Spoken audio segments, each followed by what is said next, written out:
We're ready to go. Okay.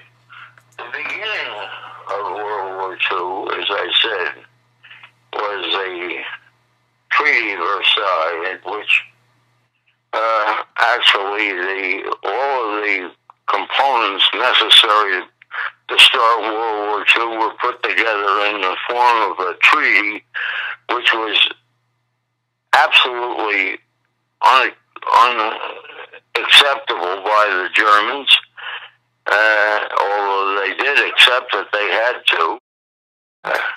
And it went on from there, and the rise of the Nazi Party was almost unstoppable, because Hitler made sure that all of his opposition was done away with in one way or another.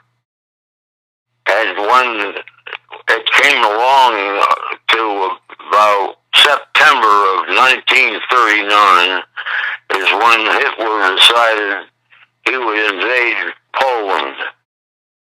And that brought the English to finally accept the fact that they couldn't negotiate and couldn't have diplomacy or anything else that would work. And so they declared war against the Germans. And at that point, the Germans went on and took over Poland and Czechoslovakia and places like that, to the point where Germany was after each successive defeat of the people they were after, they would say, well, that was it. Everything was fine now. And it would all let up a little. But actually, the British, in the meantime, were gathering their forces, and they finally had an expeditionary force which got into France. And that was by then the summer of, I think it was the spring of 1940, when the Germans were sitting on one side of the Siegfried line, and the French were sitting on the other side of the Maginot line, and no one was doing anything. And it was sort of a funny situation where nobody was fighting, and then suddenly it was about, I believe, May, but I'm not certain of the date, but 1940 is when the German tanks just simply overwhelmed the French, went all around the Maginot line instead of right into it, and the French were almost immediately defeated. The British were, with their expeditionary force, were all closed up in a place called Dunkirk. And Dunkirk is where the British were absolutely surrounded, and water on one side and the Germans on the other.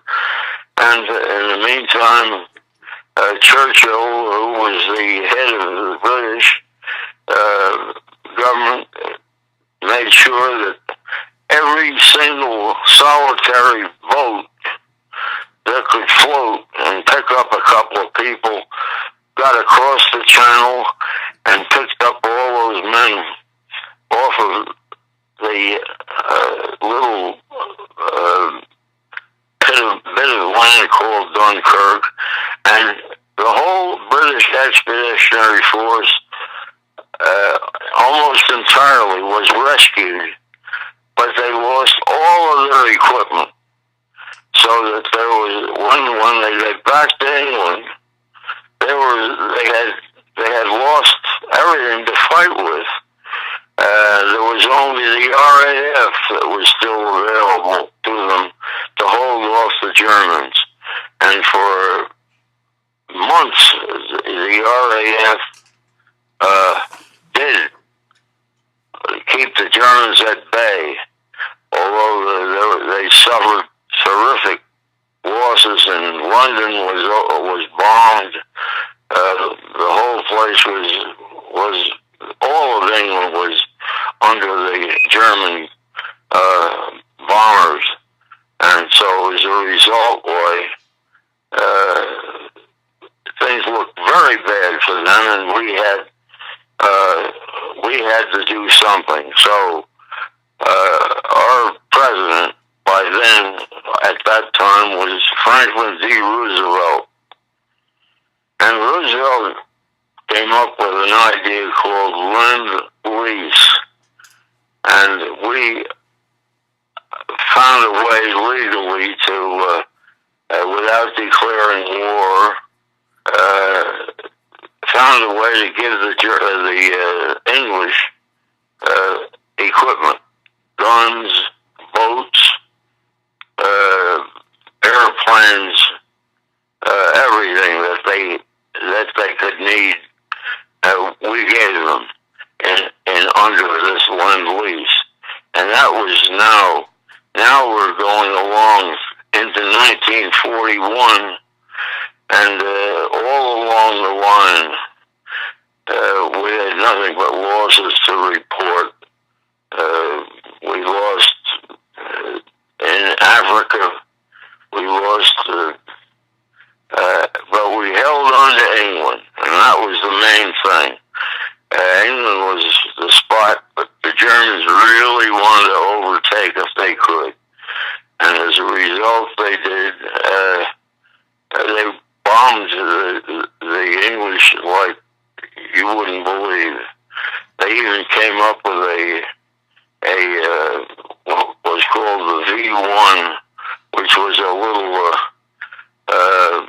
bomb that had wings, and it would and a little motor, and it would fly across and drop somewhere in England wherever the motor ran out of gas.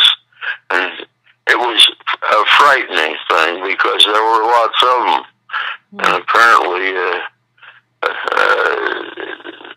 the British they were wonderful that they kept their cool, or at least Churchill kept his cool, and he kept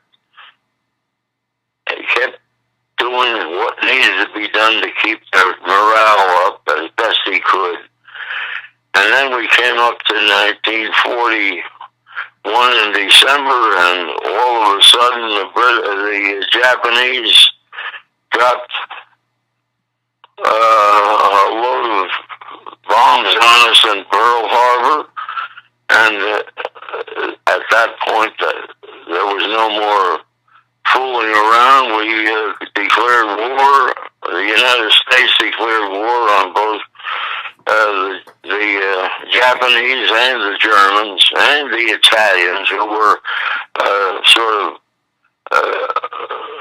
helping the German. It was December the 7th, 1941, and at that point I was in Atlanta working for my company, and shortly thereafter I joined the Air Cadets, and after 9 months of training, became a pilot. My job, to which I was assigned the 86th Squadron of the Troop Carrier Command. Our job was to drop paratroopers and tow gliders. How did you decide to get into the Air Cadets? Oh, that was because I was actually that wasn't a decision. Of course, I was upset by the whole thing. I thought I'd be drafted. In those days, that's how they got the Army built up. They drafted Yeah. And I figured I had not been drafted yet, but I figured I would be. And I was down at the post office in Atlanta, at the main post office, and there was a big sign that said Air Cadets. And they would take married men and with high school education, which I had, and I went inside the door to find out about it, to get the details as best I could. But when I came out the door, I was in the Army of the United States, signed and sealed. I reported for duty at Fort McPherson in Atlanta, and then they moved me to Nashville, Tennessee, where they did what they call classification to decide whether I would be a pilot, a navigator, or a bombardier. And I was designated a pilot. And from then on, I went into pilot training for 9 months. That's how it worked. Did Mimi know that you were going to sign up? No, I was told. I didn't know it, but I did it. And then I had to go home and tell my dear wife what I had done. And that was awful. She didn't like it at all. But I finally convinced her that one way or the other I would be in the Army. I'd be in the military because I was at the right age for it. And she said, tell them that you have a baby coming. And we did. She was waiting for Priscilla to show up, and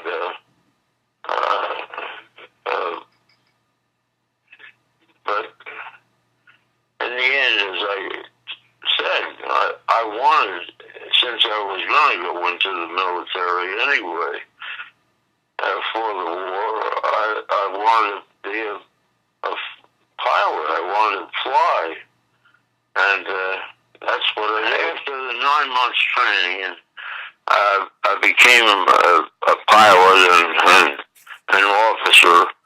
I almost immediately I was assigned to my crew, and we got a new airplane, and along with all the rest of our 86 squadron, we flew across the Atlantic, the South Atlantic, and got to England, and then for about, I'd say 5 months before D-Day, we were training there, and then we had D-Day, and we were part of that, and we went on in all the big air battles.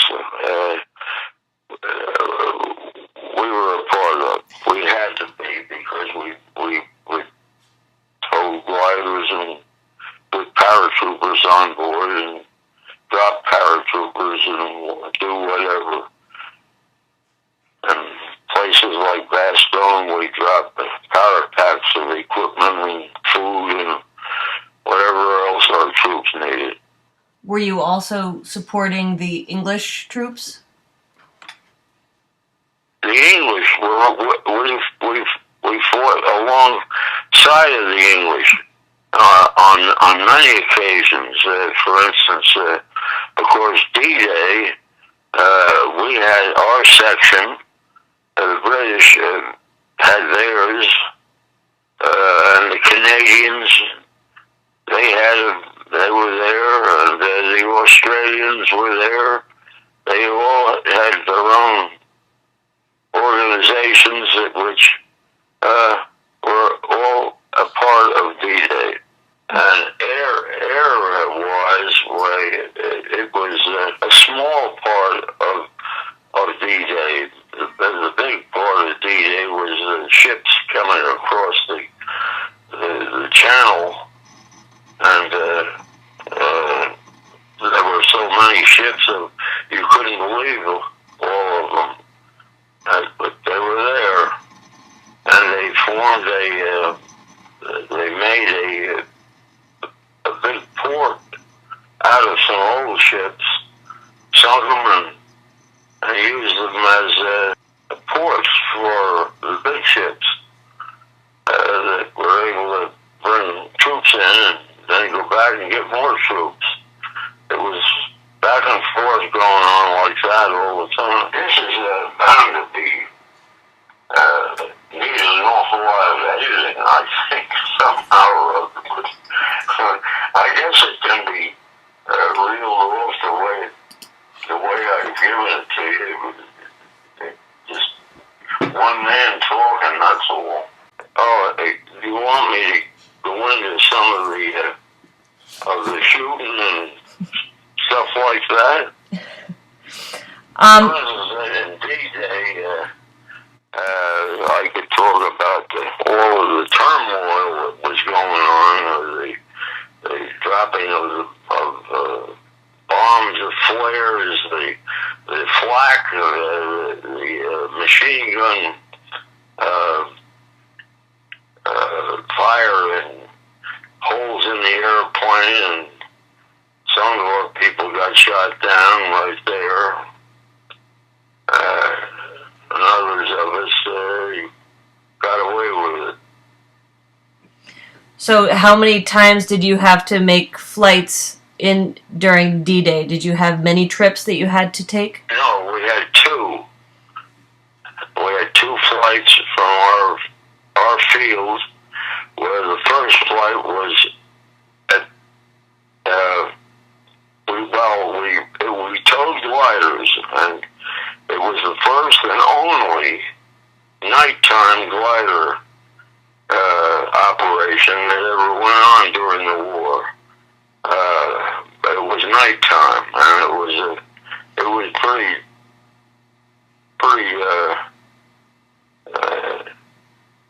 pretty dicey is the right word, I guess, getting us all into formation and so on with our gliders in the middle of the night. No lights and that sort of thing, but we did it. And then we crossed the channel at down by Southampton. We went around the Channel Islands and then headed for Cherbourg. And that's the way we operated. We were the 86th Troop Carrier Squadron, part of the 437th Troop Carrier Group, and we were just a small part of the whole thing, but we did our share by bringing our gliders to where they needed to be, and then they cut loose. When they were ready, we gave them a signal on where we were, and it was in the middle of an awful lot of flak and a whole lot of flares were shot up, and we came in very low. We had to with the gliders, and I know I went right over the little church at St. Mary Glees on my first run, and that was right after we had dropped the glider, and then we crossed into the channel and flew home. When you were flying at that point, can you describe a little bit about how the glider worked? I think that there aren't many students who knew about the troop carriers. Well, we did a lot of training. We had, and we were able to handle it by 80-foot nylon rope, and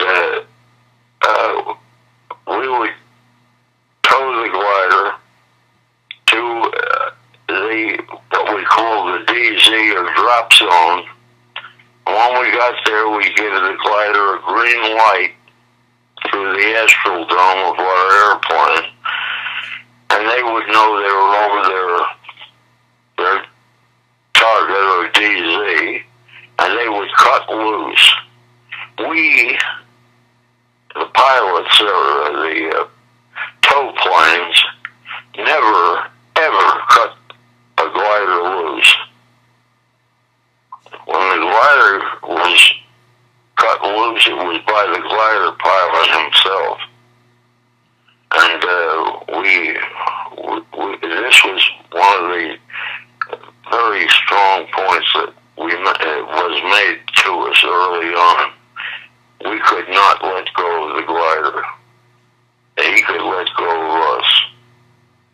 And that's the way it worked on D-Day, of course. But we never did another nighttime glider drop. All the rest of them, we did. Every glider operation was daylight.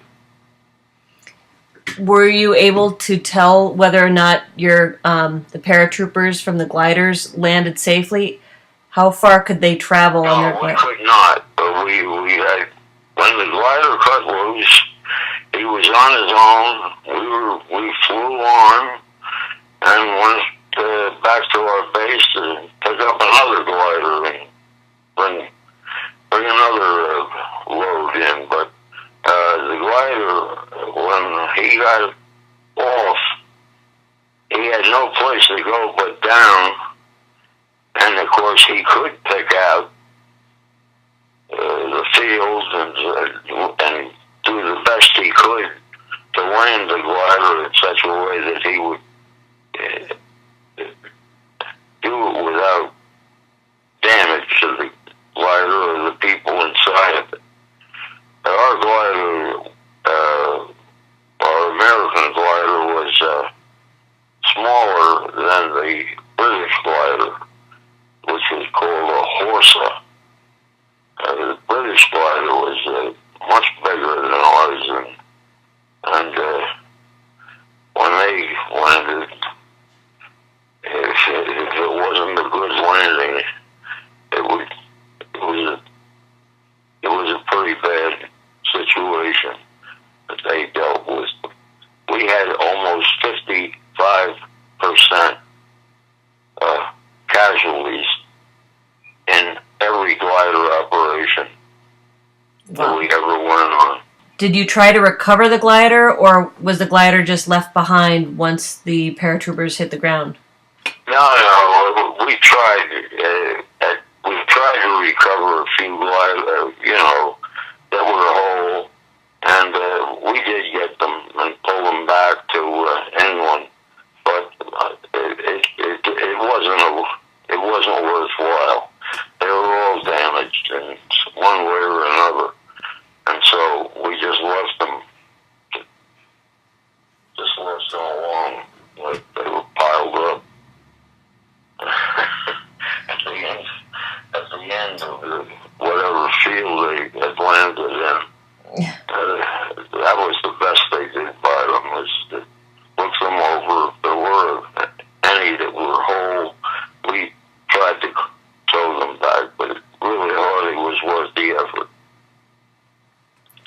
Now, that tells you how it went on D-Day. We went from there to a place called Montalto di Castro in Italy. This was almost about a month after D-Day, and our job then, we flew down from England. We landed and refueled at Gibraltar, spent the night there, and then went on to Montalto. And at that point, we got ready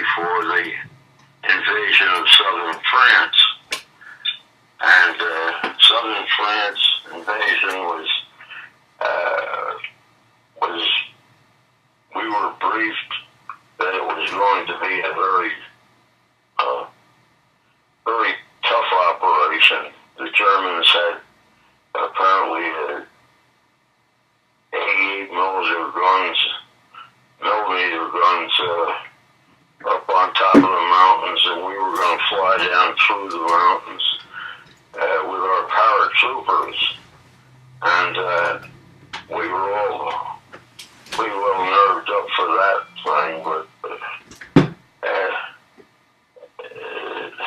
net result was that I never saw a shot fired, and we landed. We dropped our paratroopers over in Cannes and on the Mediterranean shore of France, and that was the end of that invasion. So why was it so different? The Germans apparently had decided to abandon southern France, and so there was no opposition to us at all. That tells you about the second big air battle that we thought we were a part of. And then we flew back to England, and there we did something called Operation Market Garden. Market Garden? Was the air battle that was to try to cross the Rhine at Arnhem. There was a bridge there at Arnhem, and someone I think recently wrote a story about one bridge too far. And we lost that. That was really Market Garden was a disaster for us. Although we took over a lot of territory in Holland and the area around or near the bridge, but we never crossed the Rhine at Arnhem. But we lost a lot of people, a lot of airplanes, a lot of good men went down in that air battle. Granddad, while you were flying your different missions, were you ever aware, or did you ever come across any signs of the Holocaust? No. The only thing I ever saw about the Holocaust was that after the war, I saw evidence of it. When I visited in Germany, but during the war, no, I had no experience, and all of my experience was in these what we called invasions that we did, and would keep us very busy in the air, and I never saw anything on the ground anyway.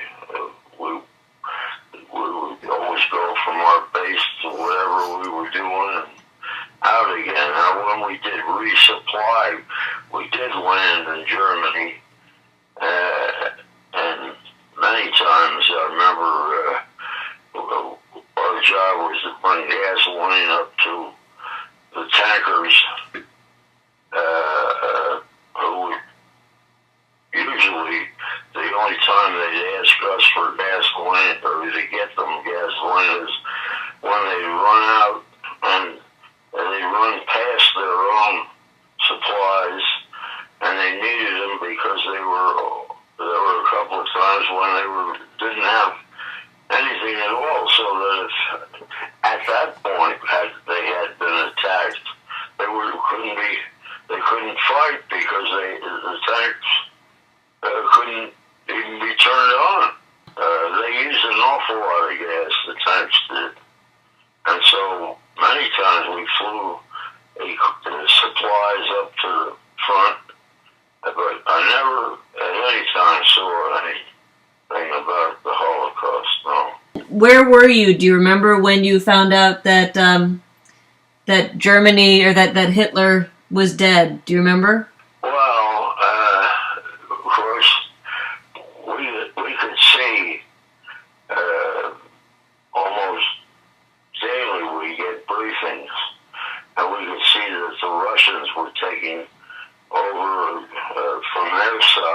we were going forward with ours under Patton, we were just, you could see that we were winning, but nevertheless, even near the very end, the Germans never quit, and you could be killed. You could be killed as very easily as you were at the beginning. At the end, all it took is one bullet in the right place and you're dead. But I would say this, that we of course realized that we were winning the war, but the Germans were battling every inch of the way, and at the end, we finally prevailed over them, and so did the Russians, of course. And then we met somewhere in the middle of Berlin, I guess it was. The Russians got into Berlin before we did, and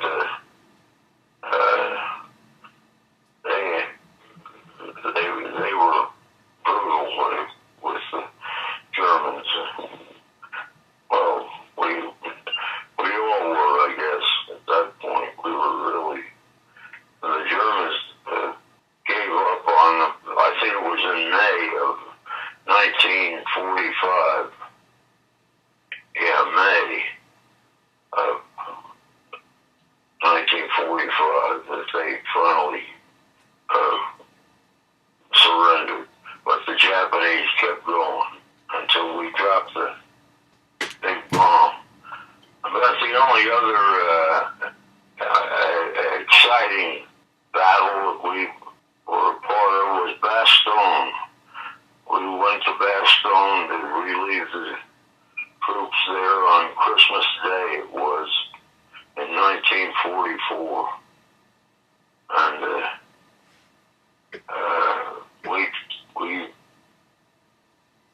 we dropped all the equipment we could right on top of our gang, who were surrounded by the Germans.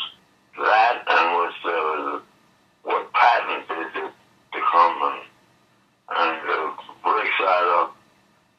That was the only time when the Germans, at the very end, that was what I call their last gasp of effort to change everything. They had a plan that would take them all the way through to Antwerp, which is a port on the North Sea. Of course, they never made it, but that was a brutal battle altogether. Not only just Bastogne, but that whole area was under terrific attack, and the Germans pulled out all the stops, but we were able to stop. We were able to break it up, and it all ended for the Germans right there, really. Bastogne. In Bastogne, when the Germans were surrounding our troops, how could you fly the supplies in without getting shot down? Well, we did get shot, but that didn't stop us. I mean, when you decide you're going to drop equipment and food and whatever to your troops, you just do it, and you take your chances. With a troop carrier, we had no armor or no guns or no anything. We just flew airplanes, and we were sitting ducks for whatever we had to put up with. But we had a lot of help. We got help from many of the fighter planes were going alongside of us, so that anybody shot at us might get shot back by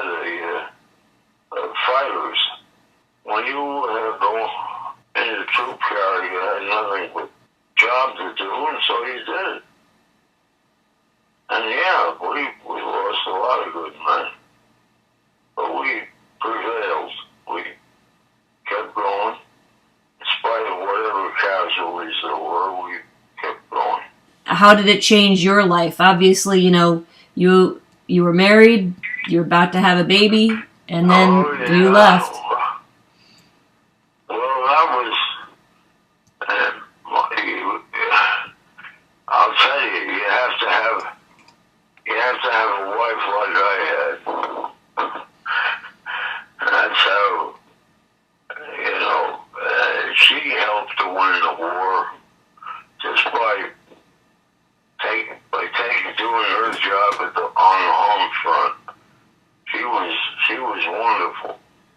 She was your grandmother, but she was one terrific woman, and we flew home from France, where we were stationed at the time, and we landed at Hunter Field in Savannah, Georgia, and at that point I was told that I was off for 30 days, and at the end of the 30 days, we were going to meet and be given new airplanes and new equipment, and go to Okinawa for the invasion of the Japanese main islands. This was July the 28th or 9th, I think it was, that I landed at Hunter Field in Savannah,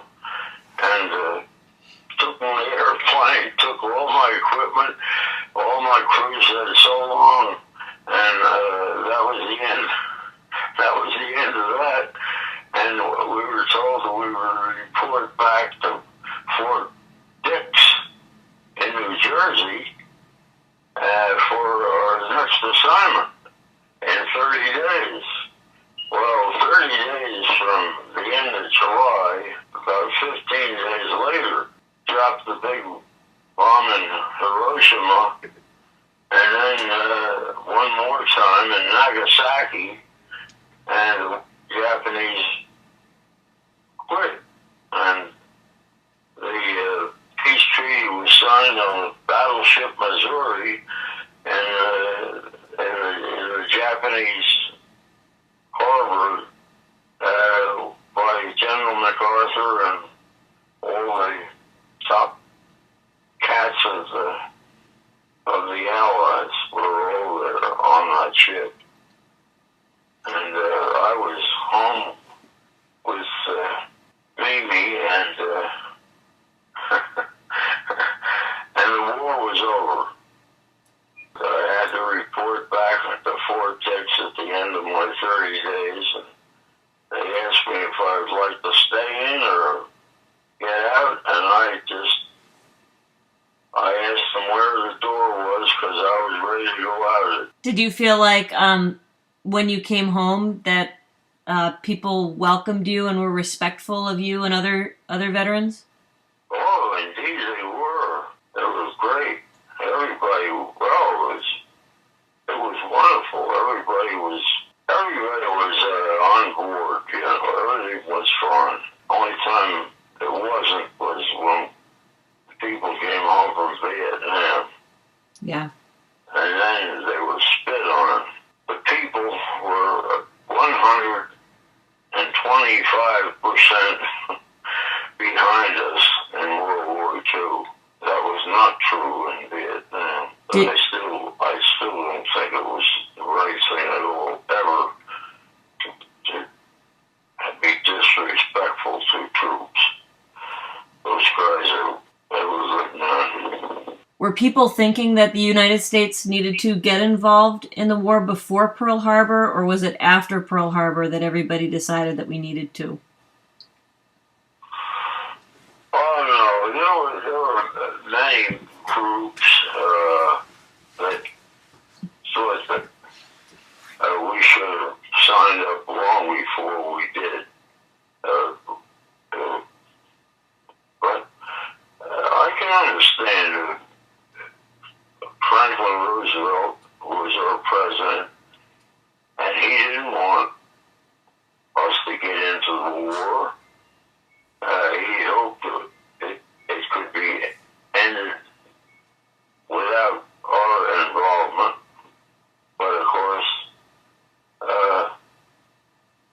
he was wrong. I mean, when the Japanese and the Italians and the Germans all got together and decided they could do what they wanted to do and take over territories that belong to other countries, and it just reached a point.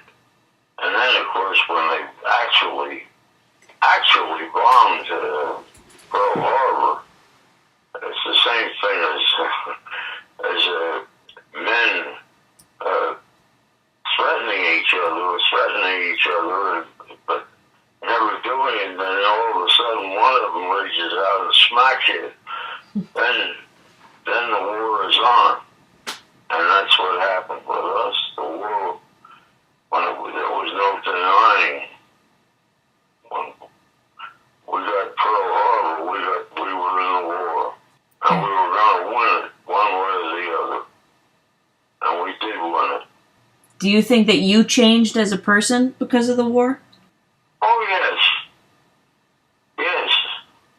I think I'm a much better person than I would have been without the war.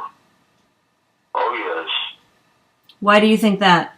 Why do you think that you're a much better person because of the war?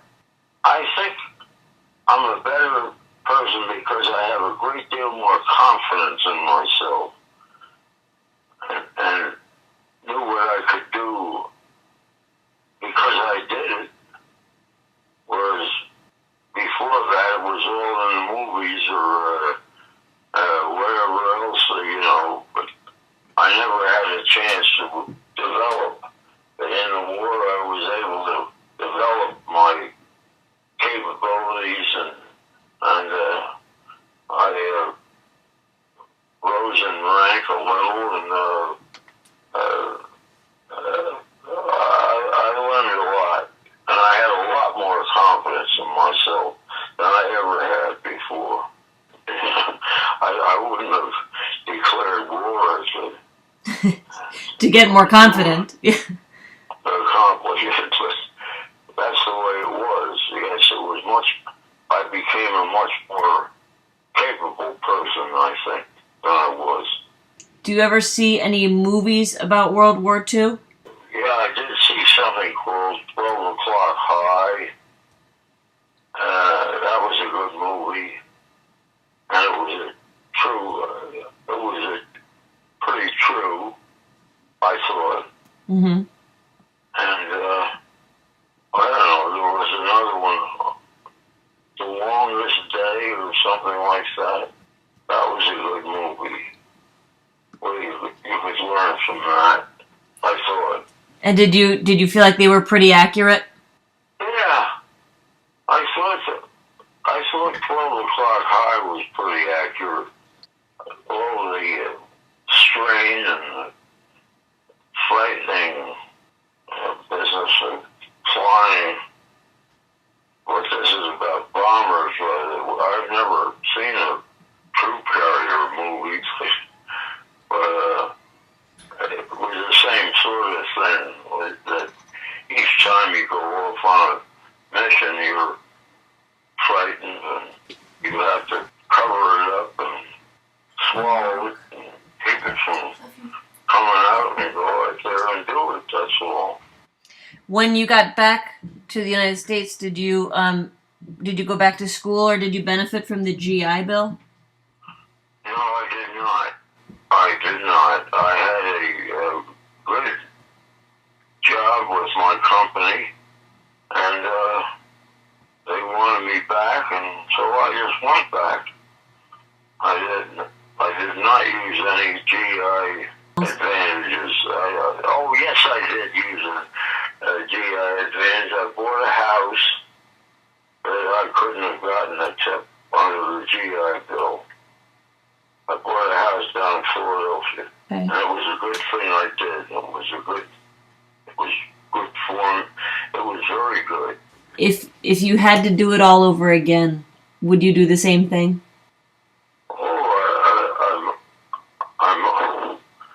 I guess I would. It'd be pretty much the same. I don't think I would have done that to your mother, your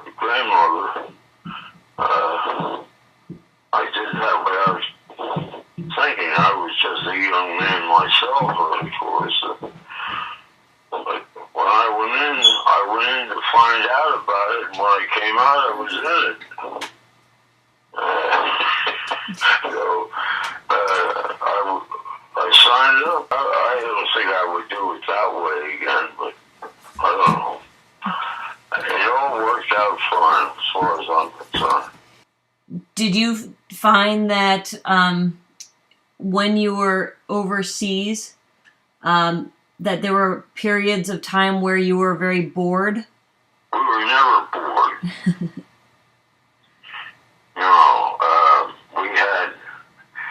We had training going on all the time, and our training was with the paratroopers and glider tow and all that, and you can't get bored when you're doing that kind of stuff. I didn't have any. No, I was never bored. What would you say is the fondest or best memory of that time? Recognizing that it was a terrible time, but the best memory that you can remember being there. The best memory, I'd say, there were two of them that I thought you might enjoy. The first one was, I was given the job of flying to Edinburgh with my operations officer, and we were in southern England, in the Cotswolds is where we were stationed, and we flew to Edinburgh to get on what they call the whiskey run, and this was getting whiskey for our officers club and enlisted men's club in order to, when they had a chance to relax, they could have. They needed some whiskey. And that was a fun trip. We went up to Edinburgh, and our operations officer spent 3 days getting all the supplies he wanted. We got them loaded onto the airplane. In the meantime, we went and we saw the castle, the history of Edinburgh and the Scots, and it was very interesting, and it was a fun trip. The second that I experienced was when I was through at the end of a battle where we had lost a bunch of airplanes we could tell we had. At the end of the battle, and we were out of it, I would turn the plane over to the co-pilot, and I would lay back in my seat, and I would smoke a cigarette. And the cigarette was so good, and it's something you can't forget. That's all. That was the fun. The best part of the whole trip was to be able to lean back and smoke a cigarette. I guess that's not very funny, but it's the way it was. Is that when you knew you were safe? When you felt like you could turn it over? When you knew you were out of it, you were home, on your way home. Your airplane was flying good, and you were past all the flak and everything else, and you were relaxed. And you smoked a cigarette, oh baby, that was really some kind of that was wonderful. I know that's kind of dumb, isn't it? No, I don't think it is at all. I mean, I think it's really telling. It was all stress that would be like the way that you knew you could lean back and relax. I can't believe what a cigarette was like then.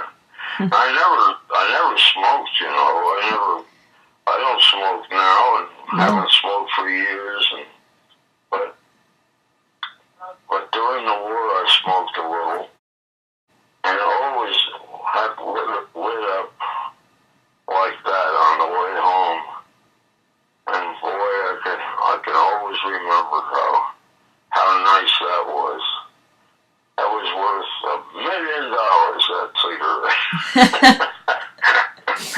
So, Well, is there anything that you would like 8th graders to know about? honey, I don't know. I think I've about spilled everything I can think of. I can't. Nothing occurs to me right now. Oh, I can remember one time I was flying gasoline up and I knew for the tankers, and they were stuck somewhere, and I believe it was on the edge of Germany and near Strasbourg in France, or I'm really not sure anymore. But I do remember General Patton was he was in this group of tanks that were getting we brought the supplies to, and it was raining and it was awful bad weather, but we were able to get through it and get on the ground with the little bit of gasoline we could carry in our airplanes for him, and he came and thanked us. Wow. So you got to meet General Patton.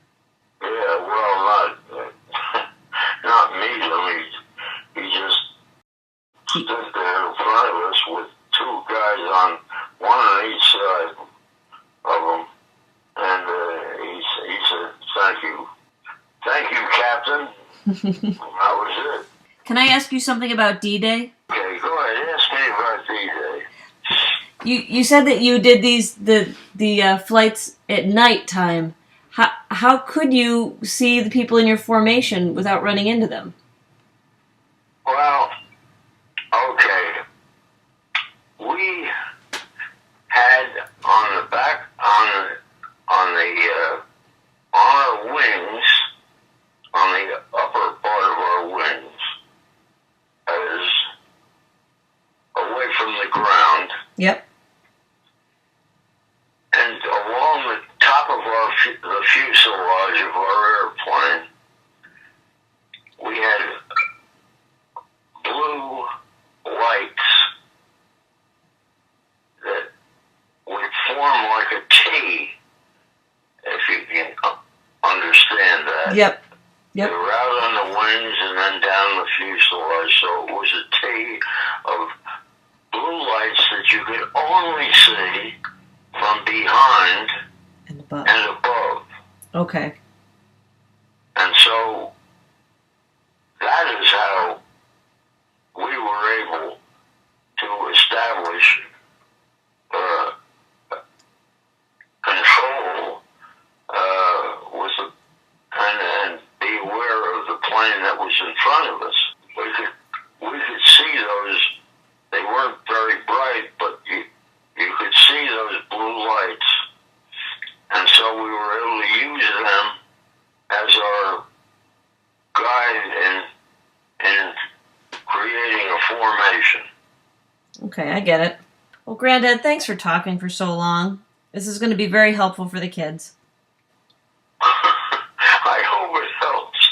And it helps me. It's kind of messy, isn't it? No, not at all. But it helps me. You know, you and I have never talked about this. No, we never. Well, it's not much to talk about, really. But I know that I like the idea of the classes studying the war, because I believe there are millions of young people who haven't the foggiest idea about World War II or anything about it. I mean, they don't even know. They don't know who Eisenhower was. They don't know what side Italy was on. Well, you know, I think that there's a reason that you are called the greatest generation. It was a very selfless time for you, and you gave up so much. And like you said, everyone back at home was 125% behind it. Yeah, that's right. They were. It was wonderful. I always felt good about Yeah. Yep. We did. But later on, things that we got into didn't have the support that we had. We had wonderful support. Okay. Okay, sir. Well, thank you. All right. I hope it helps you. It really does, Granddad. Thank you very much for talking. Okay, honey. Okay, I'll be in touch soon. Okay, do that.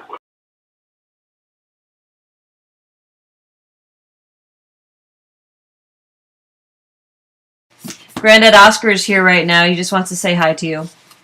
Hi, Granddad. Yeah. That's Oscar. Oscar. How are Where you? is he? He's right here with me. He just stopped by. He's been at his dad's house. He's just getting a couple books. Yep. He's doing good, Oscar. Yep. Are you? Yep, I am. You like the new Who house? says you are? Me? Oh, boy. Okay. Oh, I wish I could see. Are you tall or are you short now? I think I'm taller. He's quite a bit taller. Now his brother, Granddad, is almost 6 feet tall. And yep, Max is almost 6 feet, but Oscar is pushing. 5. He's pushing 5 feet, and he's not yet 11 years old. All right, then. He's coming along in good shape. Yep. They're And good. how's Max? He's good. He just came back from England. He was in England for a couple of weeks. Oh. Yep. Good one. He did an exchange. His exchange student was here in October, and Mackie went out to England in April. Good for him. Yeah, so he's had a good time. Oh, that's great. And we've just moved into our house. We've been in about a week. We had our first big family dinner on Friday night. In your new house. Yeah, Oh, that's great. That's wonderful. yeah. Well, Oscar's gonna head out. Alright, bye, Granddad. So good to hear from you again. Okay. So, Granddad, do you have time for just a couple more questions? Bye. Hey, you got 2 more questions? Go. I got 2 more. Wait a minute. I'm going to have a drink of water, please. Okay. Hold on. Okay.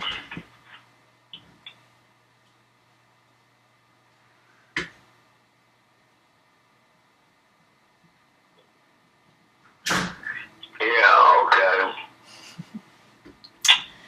So, I just want to make sure I'm looking at my teacher sent me some questions.